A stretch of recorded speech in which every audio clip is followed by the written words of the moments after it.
Hemos hablado de que el libro de Primera y Segunda de Reyes abarca el espacio entre la dedicación del templo y la destrucción del templo.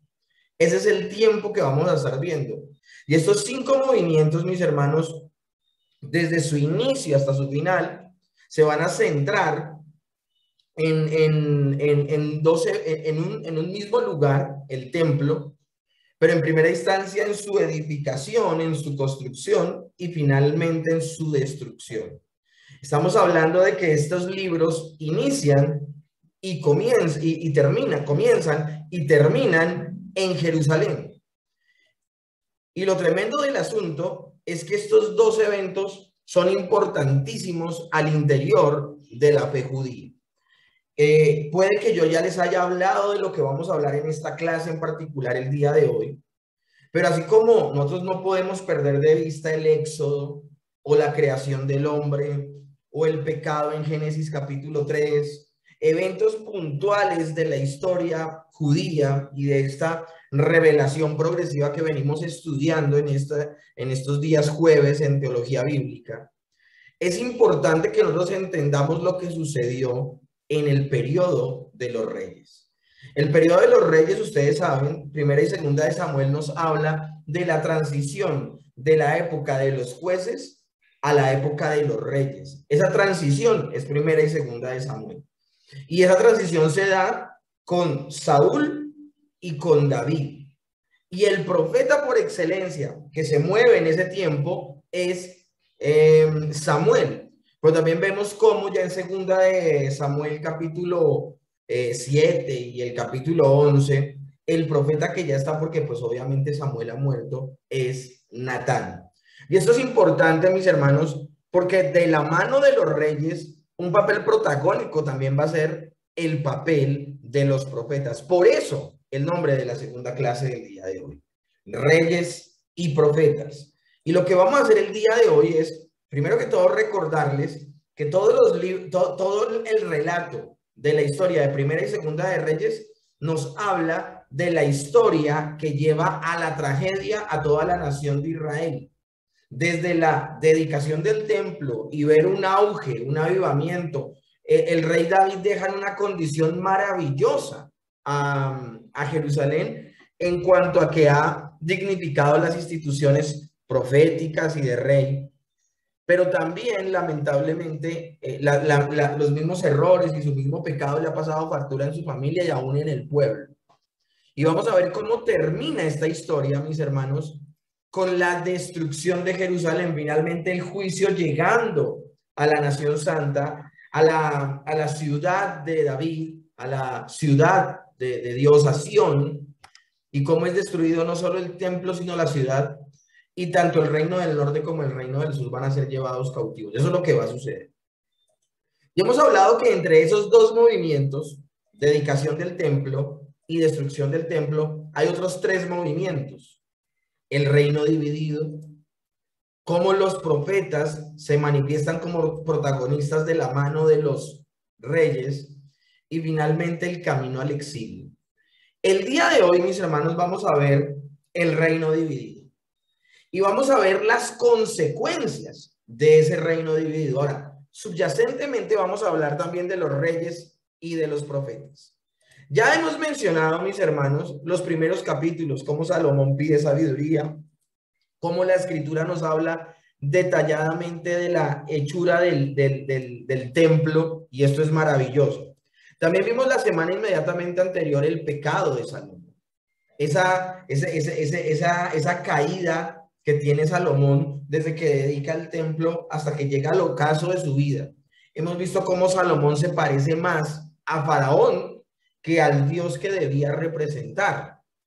Y por esa razón, mis hermanos, hoy sin entrar en más preámbulos ni resúmenes, sino de manera puntual, vamos a empezar a hablar precisamente de cómo inicia la caída de Israel. Hoy no vamos a ver todo por completo, hoy solamente vamos a ver el inicio. Y esto es muy importante, mis hermanos, porque nos va a hablar el día de hoy, estos textos que vamos a estudiar, de fenómenos tales como por qué se dividió la nación de Israel, cómo quedaron distribuidos esos dos reinos, el reino del norte y el reino del sur. ¿Cómo fue el gobierno que tuvieron esos primeros dos reyes, en este caso Roboam en el reino del sur, Judá, y Jeroboam en el reino del norte, llamado Israel? Pero también vamos a ver el papel importante, clave, podemos decir coyuntural de los profetas dentro del trabajo de los reyes. Y más allá de que ellos definieran el trabajo de los reyes, los profetas lo que hacían era medir el trabajo de los reyes, anunciarles la voluntad de Dios, pero también en dado caso, si se apartaban de la ley, traer juicios y castigos por su desobediencia. Porque recuerden que si el rey obedecía, el pueblo iba a ser bendecido. Pero si el rey desobedecía, el pueblo iba a ser castigado. Ahora, esto no lo veamos como un acto injusto, sino que las personas, no sé si ustedes han leído esto en el libro de Proverbios, donde dice, tal es el gobernante, tal es el pueblo. Yo quiero que con esa idea en mente entendamos lo que les estoy diciendo. Les estoy diciendo que si el rey se portaba bien delante de Dios, el pueblo iba a ser bendecido, y si se portaba mal delante de Dios, el pueblo iba a ser castigado. No lo veamos como que el pueblo hacía las cosas muy bien, mientras que el rey hacía las cosas muy mal. Casi siempre, como era el rey, era el pueblo. Entonces, esto es importante tenerlo en cuenta. En el tiempo de mayor brillo y de mayor, podemos decir, avivamiento del reino de David, aún las personas al interior del reino de Israel, que era una nación unificada, las 12 tribus de Israel estaban bajo el cargo de David. Vemos que no solamente David estaba avivado, sino que también la nación entera seguía a Dios de corazón, y era algo maravilloso, es un fenómeno que sucede. Pero entonces, mis hermanos, hoy vamos a ver cómo lamentablemente los errores de Salomón y también de su hijo Roboán llevan a que se divida el reino. Y vamos a ver el terrible papel que hace el otro rey al que se le entregan 10 tribus, que es Jeroboam. Pero mis hermanos, hablemos de una vez de lo que vamos a hablar, sin antes perder de vista lo siguiente, el rol que tienen los profetas. Vuelvo y les repito, ellos no eran sencillamente adivinos que se dedicaban a predecir el futuro. No, eso no eran los profetas. Los profetas eran la voz de Dios. Eran los que traían el mensaje claro de Dios y su voluntad. La voluntad revelada de Dios venía por boca de los profetas. Ellos hablaban en nombre de Dios, eran guardianes del pacto, condenaban la idolatría y la injusticia, y la condenaban tanto en la vida de los reyes como en la vida del pueblo en general. Ellos se la pasaban constantemente recordándole a Israel de ser luz en medio de las naciones, retaban al arrepentimiento y a que la gente guardara la ley de Dios, y también retaban al pueblo y al rey a confiar en Dios. Lamentablemente, lo que vamos a ver el día de hoy con esta clase es que ese rey que es escogido por el maldadoso comportamiento de Roboán, y pues obviamente Roboán se comporta de manera tan pésima y tan terrible porque no contó con una capacitación adecuada de su padre Salomón, y Salomón no le transmitió el temor de Dios que sí le pretendió transmitir David a Salomón. Por eso vemos a un Salomón pidiéndole sabiduría al Señor, dependiendo del Señor, sacrificando 1000 ovejas y un poco de sacrificios y de todo para solamente dedicar la casa de Dios. Pero luego de ser una persona con mucho temor de Dios, se desvía por las decisiones desacertadas que tomó al volver a Egipto, al tomar muchas mujeres y al hacerles altares a los dioses de cada una de esas mujeres. Roboán, tomando decisiones incorrectas, el Señor le quita el reino, 10 tribus, y se las entrega a Jeroboam. Pero Jeroboam no es un rey mejor que Roboán. De hecho, Jeroboam conduce a todo el reino del norte, a la nación de Israel, a esas 10 tribus restantes. A Roboán solo le quedan Judá y Benjamín. De resto, las otras 10 le quedan a Jeroboam, y Jeroboam conduce a la apostasía a todas estas personas. Entonces, mis hermanos, lo que vamos a ver el día de hoy es cómo se pronunciaron los profetas y qué papel tuvieron en medio de todas estas situaciones que les he dicho así como abuelo de pájaro, pero que durante la clase se las voy a decir de manera puntual. Vamos a hablar primero del sismo religioso que hubo al morir Salomón. Esto sucede en el año 930 y le sucede, como les he dicho, Roboán. Estaba predicho que el reino se dividiría y la gota que derramó el vaso fue que Roboán subió los impuestos, se rebelaron las 10 tribus que van a quedar con Jeroboam finalmente y ellos ya no quieren tener más a Roboán como su rey. Ahora, esto de los impuestos fue algo que hablamos la semana inmediatamente, bueno, no la semana anterior, sino hace 2 semanas. Hace una semana fue el seminario del Espíritu Santo. Hace 2 semanas, cuando tuvimos la última clase de Primera y Segunda de Reyes, veíamos que una de las desacertadas decisiones que tomó Salomón fue poner sobre las espaldas de las personas, de sus hermanos, del pueblo de Dios, impuestos altísimos e innecesarios, porque él tenía como objetivo acuñar más y más dinero.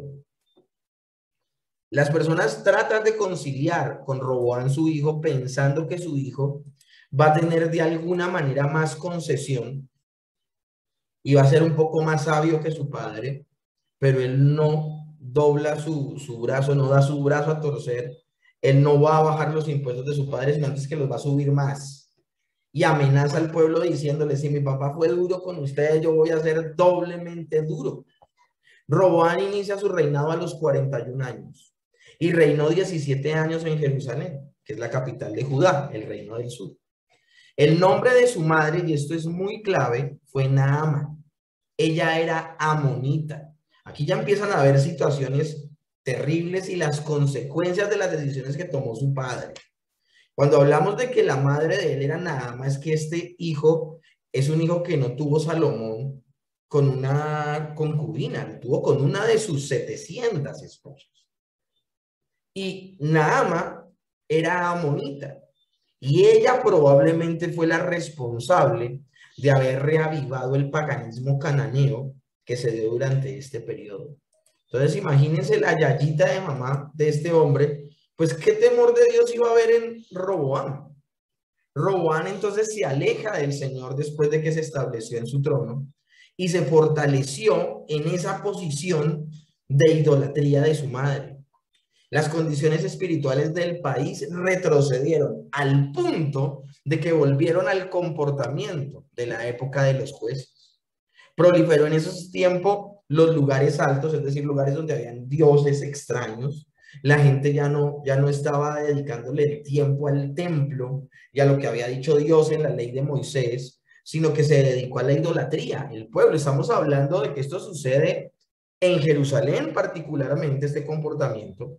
Pero cuando hablamos de ir a lugares altos, estamos hablando de que aún en otros lugares, en otros sectores, en otros sitios geográficos del país, porque hasta ese momento Roboam tiene las 12 tribus, la gente empezó a adorar otros dioses. El comportamiento de su rey, que le construyó un altar a cada uno de los dioses de sus 700 esposas, lo empezó a copiar el pueblo. Y el pueblo se volvió altamente idólatra. Pero también, si nosotros meditamos en lo que sucedió en esta época también proliferó la sodomía. Es decir, acuérdense que hay 2 puntos de inflexión que fueron tremendos para hablar de que había llegado a tocar fondo Israel en el tiempo de los jueces. Y esos 2 puntos fueron la inmoralidad y la idolatría. Y la idolatría llegó al punto de que aún Israel empezó a sacrificar sus hijos y a pasarlos por el fuego. A ese punto va a llegar Israel. Entonces veamos que está la cosa terrible. Y eso está sucediendo, mis hermanos, es por mano de hijos de David. Nosotros estamos viendo y apuntando a la promesa. Dios le ha dicho en 2 de Samuel capítulo 7 a David: de tu linaje, de tu descendencia, de tus hijos nacerá uno cuyo reinado no tendrá fin. Ese es el Mesías. Pero lo que estamos viendo es un cuadro completamente contrario. Estamos viendo hijos, descendientes de David, porque Roboam es nieto de David, que no tienen nada que ver con Jehová, que no le teme, que no le sirve, que no hace las cosas bien. Hemos hablado entonces que Roboam, como hijo de Salomón, presentó una falta de sensibilidad a los problemas de los israelitas. No les bajó los impuestos, de hecho los amenazó como un dictador y ahuyentó a sus quebrantados súbditos que se refugiaron precisamente en Jeroboam. Fue en ese lugar y tiempo que las 10 tribus se separaron y rompieron la unidad. Solo las tribus de Benjamín y de Judá no lo abandonaron y le quedaron a Roboam. Ahora, es bueno en esta parte de la historia introducir a Jeroboam. Jeroboam fue el primer rey del reino del norte. Ahías, y acá es donde vienen de la mano, escúchenme bien, de la mano, reyes y profetas. Jeroboam se va a convertir en el primer rey del reino del norte, Israel, las 10 tribus que le son quitadas a los hijos de David por el pecado de Salomón y de Roboam. Entonces lo tremendo de las cosas es que se les quita esas 10 tribus y se le entregan a Jeroboam. Ahora, a Jeroboam le va a profetizar Ahías, que él será rey. ¿Y cuándo le profetiza esto? Le profetiza cuando Jeroboam es siervo, escúchenme bien, de Salomón y del mismo Jeroboam. Entonces esto es impresionante, mis hermanos, porque él sirve al Señor, pero le llega un profeta que es del Señor y le dice, tú vas a ser rey sobre 10 tribus de Israel. Ahías, el profeta que anuncia esta profecía, se le acerca a Jeroboam, se quita una capa nueva que él tiene puesta y la rompe en 12 pedazos. Y de esos 12 pedazos le da 10 a Jeroboam. Esto lo vemos en Primera de Reyes 11, del 29 al 32. Ahora, el mayor pecado de Jeroboam fue promover la idolatría en Israel, construyendo 2 becerros de oro, uno en Dan y otro en Betel, al tratar de detener a un profeta que le exhortó, se le secó la mano. Voy a hablar de todo esto puntualmente en la historia de Jeroboam. Por ahora, hablemos de cómo se suscitaron y en qué año se suscitaron esta división de la nación. Año 931. Si no tenemos claro que el reino de Dios se divide, no vamos a entender la ubicación de los profetas. Por eso tenemos que saber quién le habla y se da a conocer en la vida pública de cada uno de estos reyes. Es que el fenómeno que vamos a ver en el libro de Primera y Segunda de Reyes, o también en Primera y Segunda de Crónicas, es que estos libros nos van a empezar a narrar, nos van a decir, mientras reinaba en Israel tal rey, en Judá reinaba tal otro rey. De eso no voy a hablar hoy, eso lo vamos a hablar en clases siguientes. Sencillamente quiero que nos demos cuenta de la importancia de este tema. Ahora, durante el reinado de cada uno de estos reyes también había un profeta. Esa diapositiva yo se las mostré hace 2 semanas, en la primera clase que tuvimos de reyes. Ojalá ustedes puedan visitar las diapositivas, de ahí se van a dar cuenta que hay un grupo de reyes y el profeta que servía como profeta en esa época. Entonces es importante tener esto en cuenta. Hemos hablado entonces que en el año 931 se da la división de los 2 reinos. Ahora, para que más o menos veamos en la historia que les voy a contar hoy, en ese año 931, Ahías es el profeta que le dice a Jeroboam que el reino será dividido, y lo que les acabo de mencionar. Semaías es el que le habló a Roboam que Jehová no lo destruiría por haberse humillado al acecho de Sisac, rey de Egipto. Y también Ido es el que contempla relaciones en el reino de Jeroboam y de Roboam, es decir, él sirve como profeta entre el reino del norte y el reino del sur. Es importante tener claros los profetas de esta época, pero sobre todo me gustaría que pusiéramos y posáramos nuestros ojos en Ahías. Se va a hablar de una situación importante y protagónica de Ahías en medio de lo que sucede aquí. Leamos el texto donde dice el Señor que le profetiza precisamente a Jeroboam que él va a ser rey sobre el reino del norte. Primera de Reyes 11:29 en adelante dice: y aconteció pues en aquel tiempo que saliendo Jeroboam de Jerusalén, le encontró en el camino el profeta Ahías, silonita, y este estaba cubierto con una capa nueva, y estaban ellos 2 en el campo, y tomando Ahías la capa nueva que tenía sobre sí, la rompió en 12 pedazos y dijo a Jeroboam: toma para ti los 10 pedazos, toma para ti los 10 pedazos, porque así ha dicho Jehová, Dios de Israel: he aquí yo rompo el reino de la mano de Salomón, y a ti daré 10 tribus, Y él tendrá una tribu por amor de David, mi siervo, y por amor a Jerusalén, ciudad que yo he elegido de todas las tribus de Israel. Por cuanto me han dejado y han adorado a Astoret, diosa de Sidonios, y a Chemos, dios de Moab, a Moloc, dios de los hijos de Amón. Este Moloc es al que le quemaban hijos, los hijos, ténganlo en cuenta, era un dios un falso dios de los hijos de Amón. Y no han andado en mis caminos para hacerlo recto delante de mis ojos, y mis estatutos y mis decretos como hizo David, su padre. Pero no quitaré nada del reino de sus manos, sino que lo retendré por rey todos los días de su vida por amor a David, mi siervo, el cual yo elegí, y quien guardó mis mandamientos y mis estatutos. Pero quitaré el reino de la mano de su hijo y lo daré a ti, las 10 tribus. Quiero que presten atención. ¿Quién fue el que puso a Jeroboam por rey del reino del norte? Dios mismo. Dios mismo. Y es por eso que hace tan difícil la situación, que el pecado de Jeroboam, porque es un hombre que ha sido puesto por Dios. Pero quitaré el reino de la mano de su hijo y lo daré a ti, las 10 tribus. Y a su hijo daré una tribu para que mi siervo David tenga lámpara todos los días delante de mí en Jerusalén, ciudad que yo me he elegido para poner en ella mi nombre. Yo pues te tomaré a ti y tú reinarás en todas las cosas que deseare tu alma y serás rey sobre Israel. Vamos a ir más adelante en el capítulo 12 de Primera de Reyes, desde el verso 22. Y vamos a leer algo también importante en esta historia que nos va a dar luz.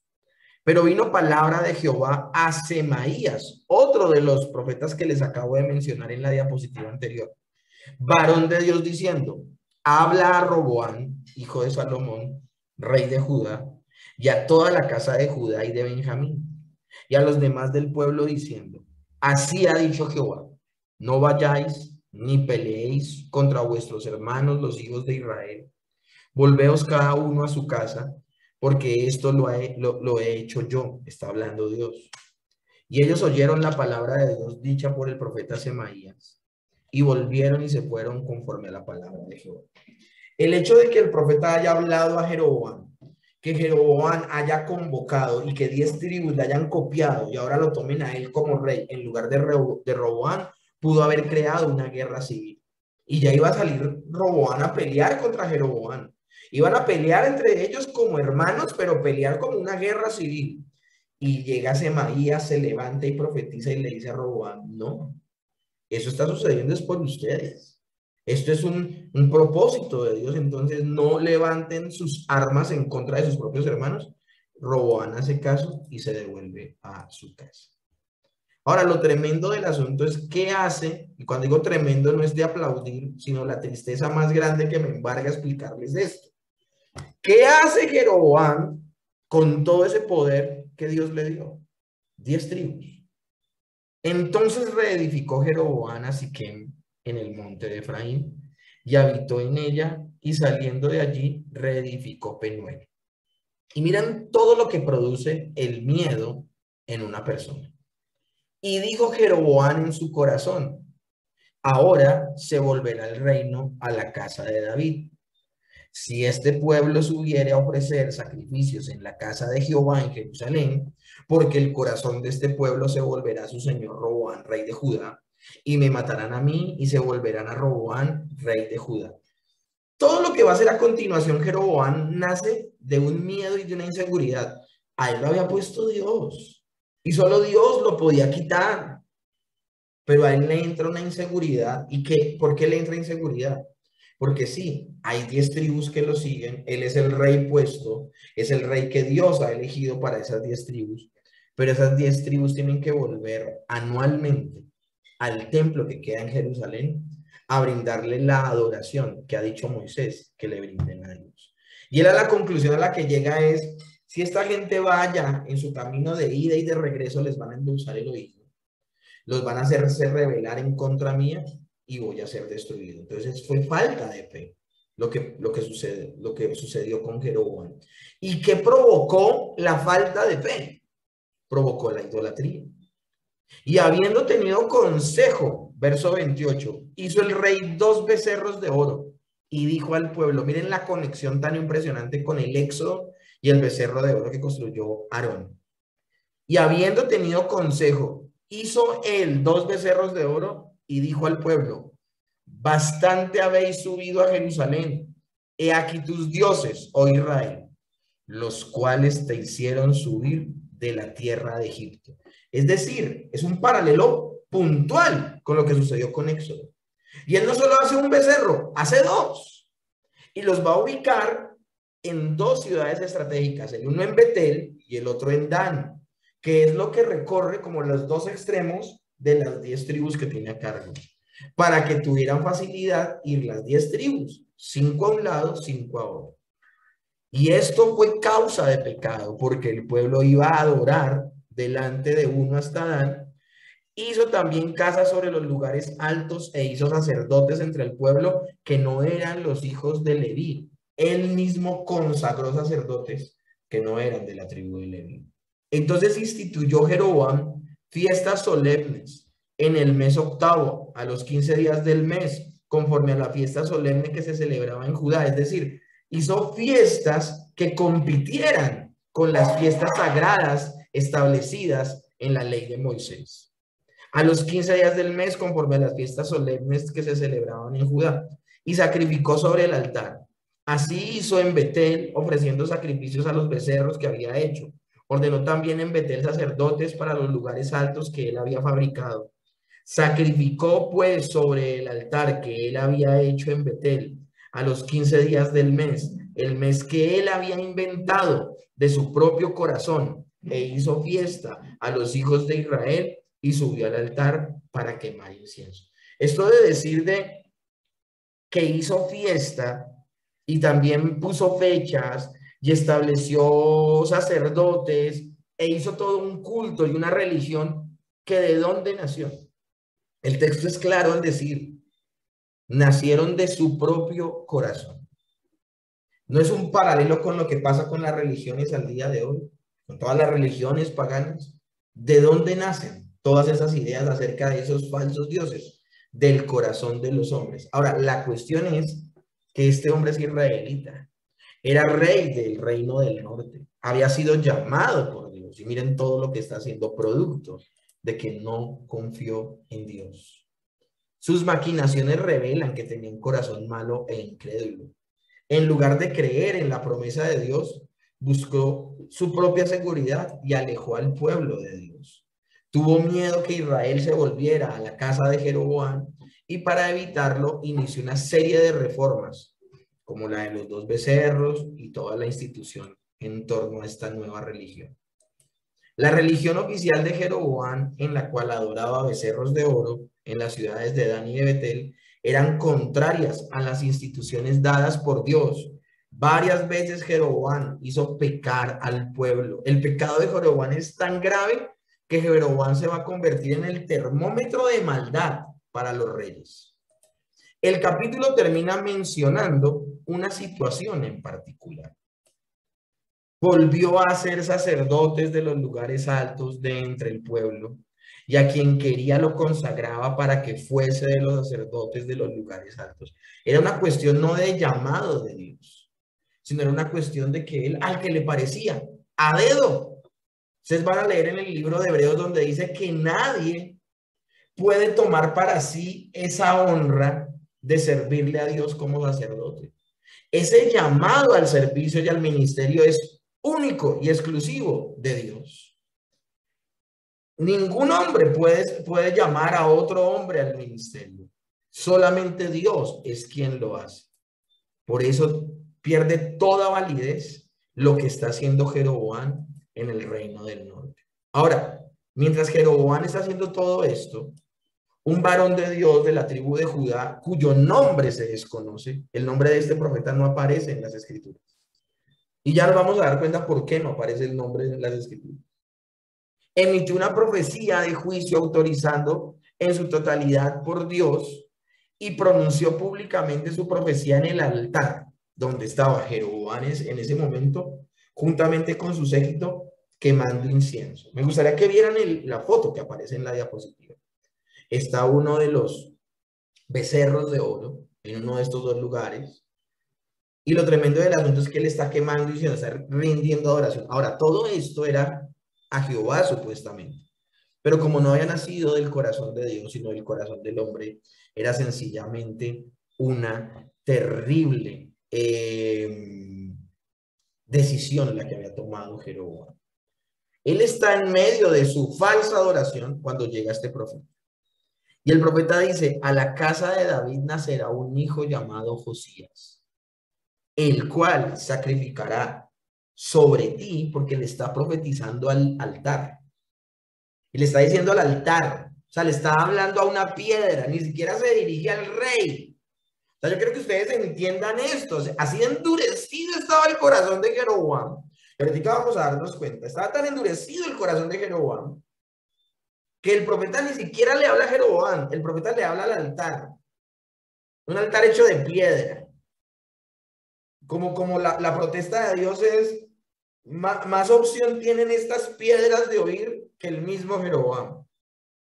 A la casa de David nacerá un hijo llamado Josías, el cual sacrificará sobre ti altar a los sacerdotes de los lugares altos que queman sobre ti incienso. Lo que estaba profetizando él es que se iba a levantar un nombre, y dice el nombre de ese hombre, Josías. O sea, esto es impresionante, esta profecía. Y esta profecía se va a cumplir más adelante con lujo de detalles. Y lo que declara es que sobre ese altar se van a quemar las personas que han servido como sacerdotes de esos lugares santos. Así indignado está Dios con esta situación. Pero a pesar de esta advertencia tan fuerte, Jeroboam no se aparta de su mal camino. Y yo quisiera, antes de hablarles de la reacción de Jeroboam en medio de esto, quiero que nos demos cuenta cómo se cumple puntualmente esta profecía en el futuro. En un futuro lejano, porque es un poco lejano al momento de la profecía. Lejos en el tiempo, dice Segunda de Reyes 23. Miren, acá estamos hablando de Primera de Reyes 12, 13, 14. Aquí estamos hablando de Segunda de Reyes 23. Imagínense cuán retirado está en el tiempo. Josías fue el penúltimo rey antes de que viniera a Babilonia y acabara con Jerusalén y se llevara cautivas a las personas a Babilonia. Entonces pasaron muchos años para cumplirse esa profecía. Pero miren cómo se cumple al pie de la letra. Josías, el nombre primero que todo, el mismo que ha profetizado este profeta. Josías destruyó también el altar que estaba en Betel y el altar del monte que había construido Jeroboam, hijo de Nabat, que hizo pecar a Israel. Destruyó aquel altar y le prendió fuego hasta reducirlo a cenizas. Y le prendió fuego sobre la imagen de acera. Ya volvía Josías cuando vio los sepulcros que estaban allí en el monte. Habían unos sepulcros. Ha pasado mucho tiempo. ¿Cómo se pueden quemar las personas que sirvieron en esos altares si esas personas lo más posible es que estuvieran ya muertas por tanto tiempo que había pasado? Bueno, entonces, ¿qué hace Josías, que es el rey? Entonces mandó sacar los huesos de los sepulcros. Y para profanarlo, o sea, para profanar el altar, ordenó que los quemaran estos huesos sobre ese altar. Así se cumplió la palabra del Señor, que el varón de Dios, que no aparece su nombre, ya voy a decirles por qué no aparece su nombre, había anunciado en su profecía. Después de esto preguntó, aquí veo un monumento, ¿de quién es? O sea, Josías pregunta por un monumento que hay allí. Los habitantes de la ciudad le respondieron, es el sepulcro del varón de Dios que vino de Judá, el cual predijo contra el altar de Betel todo lo que tú has hecho. Entonces Josías dijo que nadie lo toque ni mueva sus huesos. Fue así como preservaron los huesos y sus huesos y los del profeta que había llegado a Samaria. Quiero hablarles un poco de este profeta. Este profeta no es de Samaria. Este profeta viene de Judá, o sea, viene del reino del sur, a profetizar al reino del norte. Ya eso ya le causaba un problema. Y segundo, lo que profetiza para nada le va a gustar a Jehová. Y este hombre será tratado siempre como un profeta de Dios, al punto de que este rey Josías, que acaba de sacar los huesos de los falsos sacerdotes que quemaban incienso en los lugares altos, profanó las tumbas de estos falsos sacerdotes, pero no profanó la tumba del verdadero profeta. Acá estamos hablando de cosas impresionantes, mis hermanos. La diferencia que hace el Señor entre un verdadero siervo de Dios y un falso siervo de Dios. Pero es que, mis hermanos, la enseñanza que hay en torno a este profeta y por la cual no aparece su nombre en las escrituras, también es impresionante, para que se nos quite la tontería de pensar que pueden haber profetas que profetizan una cosa y luego profetizan otra, y que pueden haber profetas que pueden ser como muy blandengues a la hora de obedecer a Dios. Miren, esto es impresionante. Quiero disfrutar este tiempo mientras se los enseño. Hablando del profeta, que no aparece su nombre y que le profetizó de esta manera al altar, yo quiero que nos pongamos en situación. El Señor le ha dicho a este profeta, vas a ir desde aquí, desde Judá, vas a ir a profetizar al reino del norte. Vas a ir a un lugar llamado Samaria, si no estoy mal. Y vas a ir allí. Y mientras estés allí no vas a comer nada. No vas a aceptar nada de alimento allí. Esa ciudad es una ciudad maldita. Nadie me sirve, nadie me obedece. De hecho, le vas a profetizar al altar porque la gente tiene un corazón endurecido. Tremendo del asunto es que él obedece y va a profetizar. Y cuando va a profetizar hacia el altar, se encuentra con Jehová. He aquí que el altar se quebrará y la ceniza que sobre él está se derramará. Cuando el rey extendió su mano para ordenar que lo arrestara, la mano se le secó. Imagínense todo lo que rodea esta profecía. Primero que todo, ya nos hemos dado cuenta que la profecía se va a cumplir. Luego se dice que mientras está profetizando el profeta, ese maldito altar se va a romper y las cenizas que hay en él se van a derramar. O sea, y todo esto sucede así. En el futuro va a haber un cumplimiento, pero en el presente cercano, en el presente inmediato, se está cumpliendo parte de la profecía. Y el endurecido Jeroboam, el endurecido rey, en lugar de caer en cuenta, extiende la mano y dice, con esa extensión de la mano, el rey está reconociendo el poder divino solamente cuando se le seca la mano. Porque él ve el altar partido y lo que hace es ofenderse. Y extiende la mano para decirle, atrápenlo, cójanlo, arréstenlo, porque lo voy a matar. Él está profanando un lugar santo. Pues no era un lugar santo. Eran las actividades de Jeroboam las que estaban profanando la tierra que Dios había creado. Lo tremendo del asunto es que cuando él estira la mano para que lo arresten, se le seca la mano. Y el profeta se devuelve y ora por Jeroboam y la mano se le arregla. Entonces el rey en ese momento reconoce el poder divino, le pide al varón que interceda para que su mano sea restaurada, a lo cual el Señor responde con misericordia. Era para que le hubiera dejado esa mano seca, pero no es así. Ahora, parece que Jeroboam no aprende nada de esta situación tan impresionante. Tiene 2 becerros en lugar de 1. En lugar de arrepentirse, Jeroboam señala al hombre de Dios. Es donde se le seca la mano. Ahora, señalar con la mano, con una vara o con un cetro, siempre era señal de juicio. Es lo que quería era matar al profeta. Ahora, cuando él ve su mano seca, pues cambia de opinión y pasa de querer su vida para matarlo a pedir misericordia.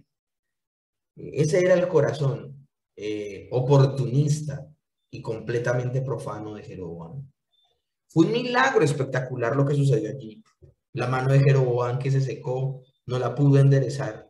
Fue restaurada de inmediato. Era una evidencia convincente de que este hombre era un profeta del Señor. Pero Jeroboam no hizo ninguna confesión pública. Y por esto, mis hermanos, podemos declarar que ningún milagro puede cambiar el corazón de una persona. Aún después de esta dramática intervención, de que se rompe un altar, de que se le seca la mano y luego se la sanan, él no cambió en su vida, él no cambió en su corazón, él no se arrepintió. Es fácil encontrar explicaciones naturales para todo lo que sucede supuestamente. Así pasó con Faraón. Faraón vio el poder de la mano de Dios y después de cada plaga que era retirada, su corazón se volvió a endurecer. Eso fue lo que sucedió con Jeroboam. Igualito, exactamente sucedió eso. Clamó, pero su clamor luego fue seguido de una dureza de corazón. Y aquí, mis hermanos, es donde yo quiero entrar antes. Este profeta es un profeta que evidentemente está hablando de parte de Dios. Recuerden, la labor del profeta era no adivinar y no predecir el futuro simplemente, no. Él es la voz de Dios para que la gente escuche y tenga. Y acá está evidente, ya les he mostrado evidentemente que este hombre era un siervo de Dios. Y no va a dejar de ser un siervo de Dios hasta su muerte. Pero lamentablemente él comete un error grandísimo. Cuando el rey ve que su mano está repuesta y arreglada, él en agradecimiento, aunque no se arrepiente, aunque no muestra señales de estar compungido, arrepentido, él le dice al profeta, no, te invito a comer a mi casa, al palacio. Y él dice, no voy a comer. Me ha sido prohibido comer alimento alguno en la región del norte porque estas 10 tribus están malditas. Si no se vuelven a Dios, están malditas. Me devuelvo. El rey, bueno, lo dejó ir. El rey se fue con su mano alentada. No le puso mayor cuidado a la profecía que había dado este hombre, que más adelante en el tiempo, Segunda de Reyes 23, se va a cumplir. Y también el profeta coge camino y se devuelve, pero encontrándose en el camino el verdadero profeta con un falso profeta. Miren lo que sucede. El falso profeta le dice, Dios me ha hablado y me ha dicho, porque él le dice, te invito a comer. Tú eres el profeta que le acaba de profetizar a Jeroboam, te invito a comer. Y él dice, no. Le responde lo mismo que le respondió al rey. Dios me ha dicho que no coma nada en este territorio. Y ese falso profeta le dice, no, Dios me ha visitado y me ha hablado y me ha dicho que sí puedes comer. Y pasa lo inaudito, mis hermanos. Pasa lo inaudito. Este hombre a través del cual ha hablado Dios, este hombre sobre el cual se ha manifestado el poder de Dios, le creyó al falso profeta. Y esto, mis hermanos, tiene que ser una lección para todos nosotros. Yo se los he dicho hasta el cansancio, hasta la saciedad se los he dicho. Entre los siervos de Dios no se pisan la manguera. Dios le dio un mensaje a Adán y Eva, de la mujer nacerá uno que acabe con la obra de la serpiente. Dios le habla a Noé y le dice, no voy a acabar con la raza humana, va a haber estabilidad porque de esa raza humana nacerá ese hijo de la mujer. Ahora Dios le dice a Abraham, de tu simiente vendrá. Ahora, a los hijos de Jacob, de Judá vendrá. Ahora, a David, un hijo que tendrá un reino que no tenga fin. Si se dan cuenta, cada vez que hablaba, la profecía que seguía respaldaba y sustentaba la anterior. Es una revelación progresiva, no una revelación contradictoria, una revelación progresiva. Lo uno se alimenta de lo otro hasta ser una revelación completa. Que venga este hombre y le diga a este profeta, no, es que Dios me dijo algo contrario a lo que te ha dicho a ti, debió haber sido una alarma. Por eso cada vez que se para una persona en un púlpito a decir, es que Dios me ha hablado algo que no le habló a ningún otro, hombre, una alarma. Al día de hoy se paran supuestamente en los púlpitos personas más grandes que Abraham, Isaac y Jacob. Gente más grande que Moisés, que Daniel, que Isaías, que el mismo Señor Jesucristo. Ellos mismos se autodenominan ungidos. Y es que, mis hermanos, la clase del día de hoy es importante. ¿Por qué? Porque nos tiene que quedar claro que, uno, la forma de adorar no la estipula los seres humanos, siempre la ha estipulado Dios. Y segundo, Dios no le dice una cosa a unos y otra cosa a otros. El precio que va a tener que pagar este profeta que ha mostrado este despliegue y este poder de Dios será muy alto. No dejará de ser profeta, pero el Señor no pasará por alto esta falta, porque él se va con este falso profeta El verdadero profeta, el profeta joven, se va con el viejo profeta, el profeta falso, y se va y come con él y bebe. Miren lo que sucede a continuación. Están sentados en la mesa. El hombre está completamente sano de que lo están engañando. El falso profeta sabe que está engañando al verdadero profeta. Y viene Dios y le habla, no al verdadero profeta, sino le habla al falso profeta y le dice al falso profeta, dele este mensaje a mi siervo. O sea, es una disciplina muy fuerte. No veamos esto como un juicio. No veamos esto como este hombre se perdió. No, él es un siervo de Dios, es un hijo de Dios, es un hombre de fe, pero cometió un error que no puede cometer. Entonces, todo lo que va a pasar en torno a este hombre de Dios es disciplina, no juicio. Juicio es que se pierde. No, es disciplina. Y se los puedo decir claramente, ¿saben por qué? Porque Josías, cuando ve la tumba de este hombre, ya muchos años después, ni lo desentierra ni nada, lo sigue viendo como un profeta de Dios. Pero el Señor le dice al falso profeta, dile a mi siervo que porque no me obedeció, yo le dije que no comiera y te creyó a ti, que eres un falso profeta, una cosa impresionante es, y te creyó a ti. Ahora dile tú, que ahora sí te ha hablado, y dile que saldrá de tu casa y lo matará un león. Pues eso es lo que va a suceder. Ese viejo profeta engañó al hombre de Dios. No sabemos qué lo motivó para engañarlo, pero la Biblia dice que le mintió. En ese momento, el viejo profeta llegó a ser un agente de Satanás, el padre de mentira. Más perturbador en el relato es que el hombre de Dios se rindió fácilmente. Después de haber sido conducido tan obviamente por Dios y hecho su voluntad delante del rey Jeroboam, cae en una trampa tan absurda y tan mínima y hace lo que Dios le había dicho que no debía hacer. Este hombre apesadumbrado, mis hermanos, sencillamente terminó de comer, sale de la casa y se encuentra con un león y el león lo mata. En respuesta, el profeta viejo le dice que Dios le ha revelado el castigo por su desobediencia. No entrará tu cuerpo en el sepulcro de tus padres. Dios envió un varón, el león, que lo mató. Imagínense esto. En el camino y se echó el animal al lado del cuerpo del profeta sin devorarlo, ni tampoco a su asno. Lo tremendo del asunto, mis hermanos, es que en el cuadro se muestra, o sea, y no digo la fotografía que aparece allí, sino el cuadro que nos relata la historia en Reyes. Nos habla de un león matando a este hombre, no para devorárselo, solo lo mató, solo lo mató. Y al lado está un buey, y al buey no le hace nada, mientras que al otro lo mató. O sea, se deja ver claramente ese castigo, esa disciplina. Eso es impresionante, mis hermanos. Eso es impresionante, mis hermanos.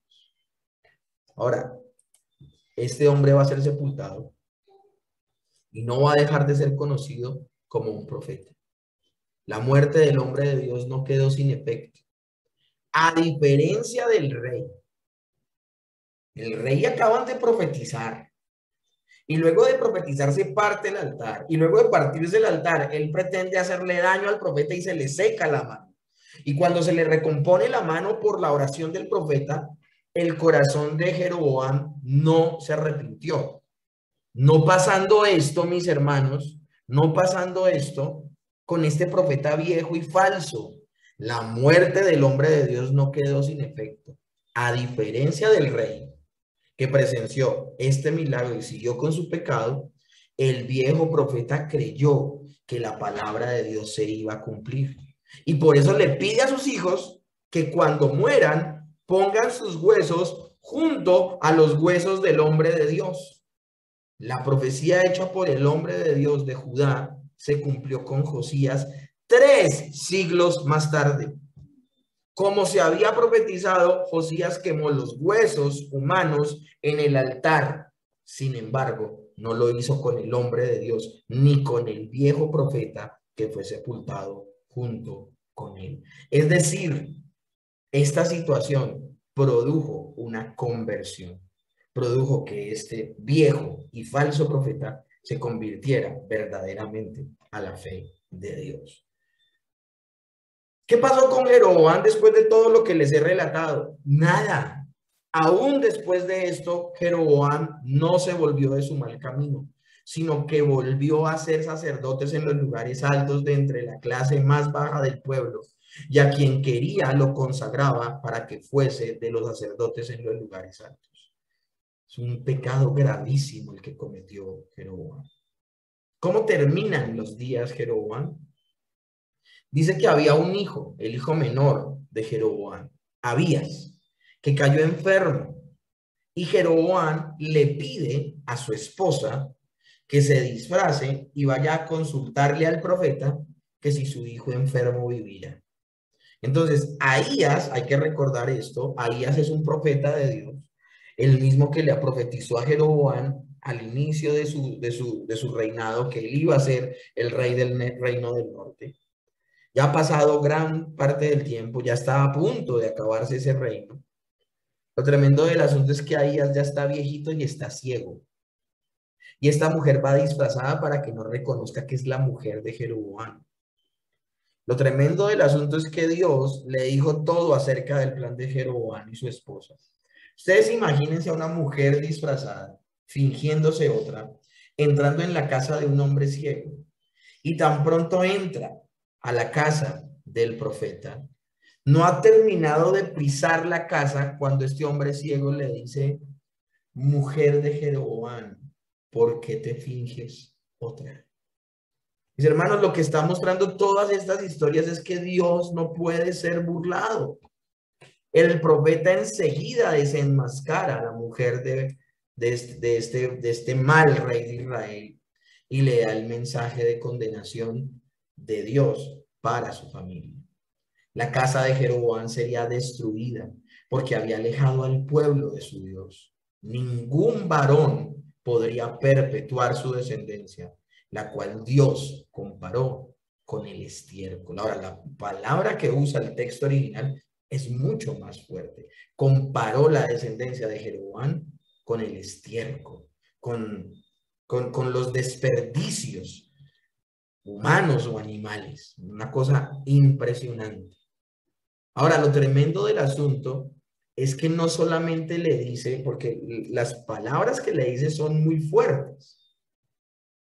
El profeta le dice: mira, el único hijo que será sepultado y enterrado de Jeroboam será este hijo por el cual tú viniste a mí a pedir clemencia. No solo no será salvado, se va a morir, sino que será el único hijo que podrán enterrar. Porque el resto de los hijos de Jeroboam, si mueren en el campo, serán comidos por las aves de los cielos. Y si mueren en la ciudad, serán comidos por las bestias. Una cosa impresionante. Ningún hijo de Jeroboam tendrá la oportunidad de ser sepultado. Solo este hijo. Y lo tremendo del asunto es que este hijo enfermo, tan pronto tú pises la ciudad, se morirá. Levantándose la mujer de Jeroboam se fue. Llegó a Tirsa. Y cuando tocó con sus pies el umbral de la puerta donde estaba su hijo enfermo, murió el niño. Se le enterró y todo Israel le lloró, según la palabra de Dios que había dicho a través del profeta Ahías, siervo del Dios Altísimo. Los años que reinó, 22 años, Jeroboam. Y lo sucedió su hijo Nabat.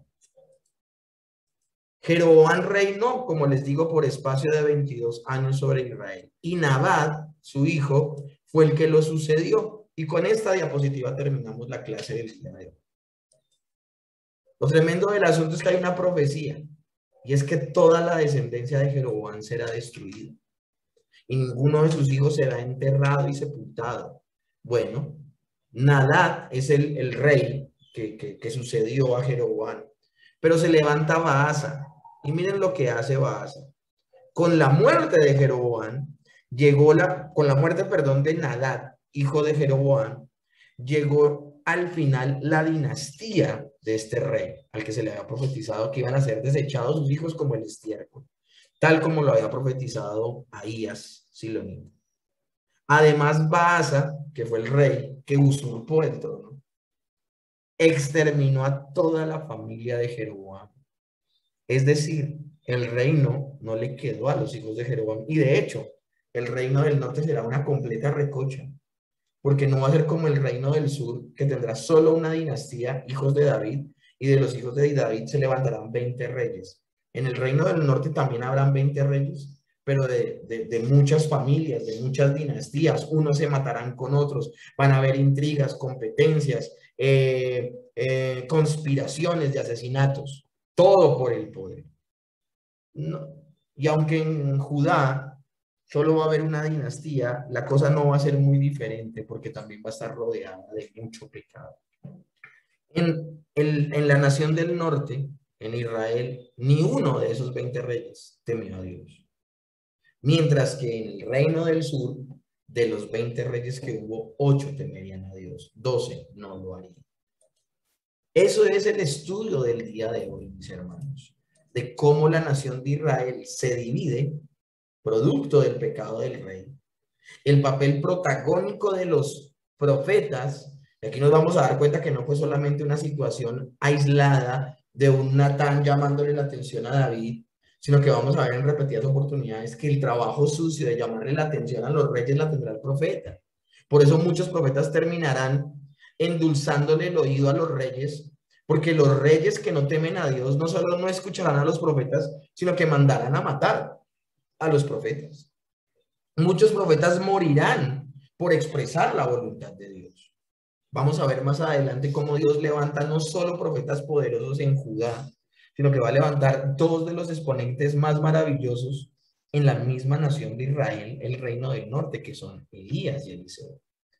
Y ellos, corriendo aún peligro sus propias vidas, van a profetizar y van a declarar la voluntad de Dios. Muchos falsos profetas se levantarán. Muchos dirán que hablan de parte de Dios. Muchos felicitarán y aún alentarán a que los reyes hagan cosas perversas supuestamente de parte de Dios. Pero los pocos profetas que se levanten y hablen en nombre de Dios demostrarán que vienen de Dios y ahondarán sus vidas por proclamar la bendita palabra de Dios. Mis hermanos, qué importante es tomarnos en serio el ministerio, el llamado, la labor a servirle a Dios. Y por esa razón, mis hermanos, nosotros debemos articular nuestra fe desde las Escrituras. Tú nunca temas evaluar la labor de un siervo de Dios desde las Escrituras, porque te va a guardar, esa acción te va a guardar de estar siguiendo a alguien que no busque la gloria de Dios, sino su propia gloria. Entonces, gloria a Dios, porque los hombres de Dios sean evaluados desde las Escrituras, para no estar siguiendo a un falso siervo, a un falso maestro, a un falso pastor.